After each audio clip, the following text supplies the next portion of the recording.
அத்தியாயம் 1. மௌனத்தின் வருகை.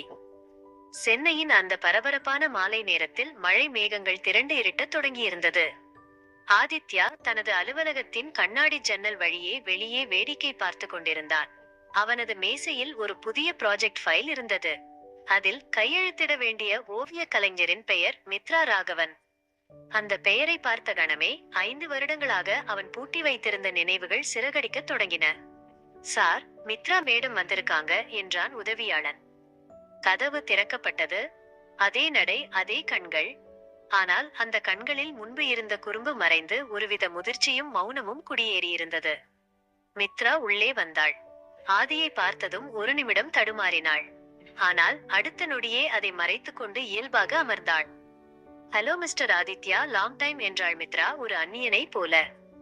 ஆதிக்கு தொண்டையில் ஏதோ அடைப்பது போல இருந்தது. ஹலோ மித்ரா, காஃபி சாப்பிடுறியா? வேண்டாம், நாம வேலையை பத்தி பேசலாமா? எனக்கு இன்னும் நிறைய கமிட்மெண்ட்ஸ் இருக்கு என்று அவள் கட் அண்ட் ரைட்டாக பேசினாள். அவளுடைய அந்த தவிப்பு ஆதிக்கு புரிந்தது. அவள் தன்னை தவிர்க்கிறாள் என்பதை விட தன் நினைவுகளை தவிர்க்கிறாள் என்பது அவனுக்கு தெளிவாக தெரிந்தது. இந்த ப்ராஜெக்ட் ஒரு பாரம்பரியமான கேரளா ஸ்டைல் ரிசார்ட்.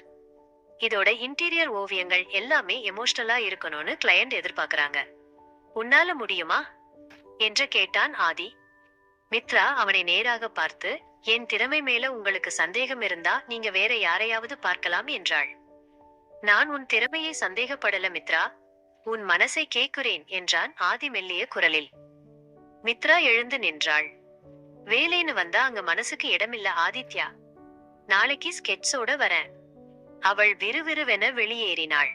வெளியே மழை பெய்ய தொடங்கியிருந்தது. ஆதி அவளையே பார்த்து கொண்டிருந்தான். 5 வருடங்களுக்கு முன்பு இதே போன்ற ஒரு மழையில்தான் அவர்கள் பிரிந்தார்கள். இன்று அதே மழை அவர்களை மீண்டும் இணைத்திருக்கிறது.